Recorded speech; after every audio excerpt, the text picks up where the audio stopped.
So hello guys, record of Ragnarok season 3 episode 15 की शुरुआत में हम देखते हैं कि बेल्जेबब अपने वेपन के अंदर पूरी डार्कनेस को जमा कर रहा होता है। तो ये देख के अदेमस कहता है, अरे वो क्या कर रहा है, वो तो हम सभी को मार देगा।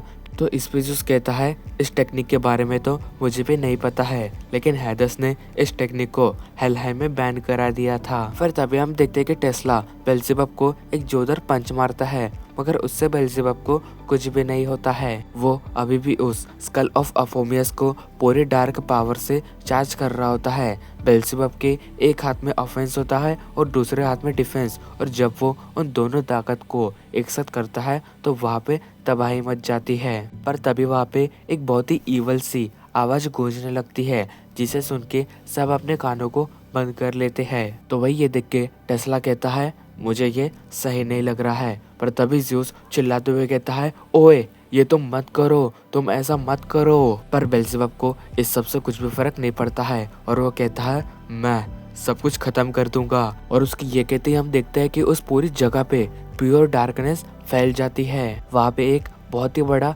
गोला क्रिएट होने लगता है, जिसके अंदर पूरी डार्कनेस होती है और उससे वो पूरी उस जगह को खत्म कर सकता है। फिर तभी हम देखते हैं कि वहाँ पे एक जोरदार ब्लास्ट होता है, जिससे कि वो पूरी जगह हिल जाती है। पर एक चीज ऐसी होती है कि इससे वहाँ के लोगों को कुछ नहीं होता है, क्योंकि बेल्जेबब ने यह अटैक बस टेस्ला के ऊपर किया होता है। तो अब इसके बाद वहाँ से पूरा धुआं हटने लगता है एंड तभी हम देखते हैं कि किसी का खून गिर रहा होता है, जिसे देख के वहाँ पे सभी बहुत ही ज्यादा हैरान हो जाते हैं। फिर तभी सबकी नजर टेस्ला के ऊपर जाती है, जिसकी हालत बहुत ही बुरी हो चुकी होती है। वो अपनी आखिरी सांसें ले रहा होता है, उसका कवच पूरी तरीके से टूट चुका होता है, उसकी बॉडी से बहुत ही ज्यादा ब्लड निकल रहा होता है। टेस्ला की बहुत ही बुरी हालत हो चुकी होती है एंड वही उसकी वेलकरी भी दर्द से तड़प रही होती है। पर सवाल ये होता है कि टेस्ला इतने खतरनाक अटैक के बाद भी कैसे बच गया। तो वही गॉल भी वेलकरी गोंडल की ऐसी हालत को देख के बहुत ही ज्यादा घबरा जाती है। तो अब वही ज़्यूस कहता है, मैंने इस टेक्निक को पहली बार अपनी आंखों से देखा हो, मगर इसके बारे में मुझे हैदिस ने बताया था और ये सब उसने अपनी आंखों से देखा था। जब बेल्जेबब अपने दोनों हाथों के वाइब्रेशन को एक साथ इकट्ठा करता है तो उससे एक बहुत ही बड़ा केओस क्रिएट होता है, जिससे कि पूरी तबाही मच जाती है। और इसी तरह बेल्जेबब ने हेलहाइम के सारे मॉन्स्टर्स को खत्म कर दिया था। तो अभी तुम बेल्जेबब को देख ही सकते हो कि उस अटैक की वजह से बेल्जेबब की कितनी बुरी हालत हो चुकी है। पर इस सब में उससे एक गलती हो चुकी है, उसने जब ये अटैक किया था तो उससे टेस्ला को खत्म हो जाना चाहिए था, मगर टेस्ला उससे बच गया। तो वही बेल्जेबब भी कहता है, मुझे यकीन नहीं हो रहा कि तुम इस अटैक से बच गए। फिर तभी हम टेस्ला को देखते हैं, जिसने उस अटैक से बचने के लिए अपने एक कॉइल को यूज कर लिया होता है। तो अब हमें बताया जाता है कि जब बेल्जेबब ने टेस्ला के ऊपर अटैक किया था तो टेस्ला ने अपने एक टेस्ला कॉल को यूज करके उस अटैक को रोक दिया था, मगर इस सब के बाद भी उसमें टेस्ला की बहुत ही बुरी हालत हो चुकी थी, यहाँ तक कि वो अपने घुटनों पे बैठ चुका था। तो ये देख के बेल्जेबब कहता है, तुम बहुत ही बढ़िया अपोनेंट हो, लेकिन अब समय आ चुका है ये सब खत्म करने का। वही ये सुन के टेस्ला कहता है, नहीं नहीं, ना ही ये मेरा अंत है और ना ही ह्यूमैनिटी का, अभी तो लड़ाई बाकी है। तो उसके ये कहते ही हमें टेस्ला का पास्ट दिखाया जाता है, जहाँ पे वो सिमिजन नाम के एक छोटे से गांव में रह रहा होता है एंड वही उसके साथ उसकी फैमिली भी होती है, जहाँ पे हम देखते कि टेस्ला वहाँ से भाग जाता है। तो ये देख के उसकी मदर कहती है, तुमने तो कहा था कि आज तुम मेरी मदद करोगे, पर तुम अभी से भाग चुके हो। और वही वो अपने बेटी को बताती है, इस सब के बाद भी मुझे उसकी फिक्र नहीं होती है, क्योंकि मुझे पता है कि वो अभी कहाँ पे जाने वाला है। तो अब हम टेस्ला को एक घर के सामने देखते हैं, जहाँ पे वो नॉक करता है तो अंदर से एक आवाज आती है जो कहती है, गॉड्स के फेवरेट नंबर क्या है, जिस पर टेस्ला बताता है 369 और उसकी ये कहते ही वो दरवाजा ओपन हो जाता है एंड वही हम टेस्ला के बड़े भाई को देखते हैं, जिसका नाम डैन होता है। वो एक बहुत ही बढ़िया इन्वेंटर होता है, वो अपने गांव के लिए बहुत कुछ बनाता है। उसने इतनी छोटी उम्र में गांव के लिए इतना कुछ किया होता है कि जिससे कि सारे गांव वाले उसकी बहुत रिस्पेक्ट करते हैं। तो यही वो एक टाउन के ओल्ड मैन एल के कहने पर एक विंडमिल बना रहा होता है, जिसपे निकोला कहता है, अरे ये तो बहुत ही बढ़िया बात है, तुम इसे कब बनाओगे। तो इस पे डैन उसे बताता है नहीं, ये थोड़ी मुश्किल है क्योंकि ये आम विंडमिल के बराबर बहुत ही ज्यादा टफ है और ये उनसे 2 गुना बहुत ही बढ़िया है। पर ये वाला काम डैन के लिए उसकी सोच से भी ज्यादा मुश्किल होता है। उसे अंदर ही अंदर ऐसा डर लग रहा होता है कि कहीं वो इसे बनाने में फेल ना हो जाए। तो इस पे निकोला कहता है जब तुम्हें पता था कि ये काम बहुत ही मुश्किल है तो तुम इस पे काम क्यों कर रहे हो। इस पे डैन कहता है इसका मजा ही कुछ और होता है। जब मैं अपने इन्वेंशन के थ्रू यहाँ के लोगों को बहुत ही खुश देखता हूँ तो मेरी टेक्नोलॉजी, मेरा इन्वेंशन, जब वो लोग इसे यूज करते हैं और उनके चेहरे पर जो स्माइल होती है वो देखकर मुझे बहुत ही ज्यादा अच्छा लगता है। तो उसकी ये बातें सुन के टेस्ला कहता है अगर ऐसी ही बात है तो तुम्हें फेलियर के बारे में अभी से नहीं सोचना चाहिए, तुम्हें कोशिश करनी चाहिए क्योंकि अंत कुछ भी हो सकता है। एंड वही वो अपने बहन की एग्जाम्पल देता है कि उससे भी शुरुआत में अच्छे से खाना बनाना नहीं आता था लेकिन वो समय के साथ बनाती गई जिससे कि आज वो बहुत ही अच्छा खाना बनाती है। तो निकोला की ये बातें सुन के डैन उससे बहुत ही इम्प्रेस हो जाता है और कहता है देखना तुम बड़े होके एक बहुत ही बढ़िया साइंटिस्ट बनोगे और अभी से तुम इस गेमेट्रिया जोन के एक मेंबर बन चुके हो। तो ये सुन के टेस्ला कहता है मुझे इसका मेंबर नहीं बनना है,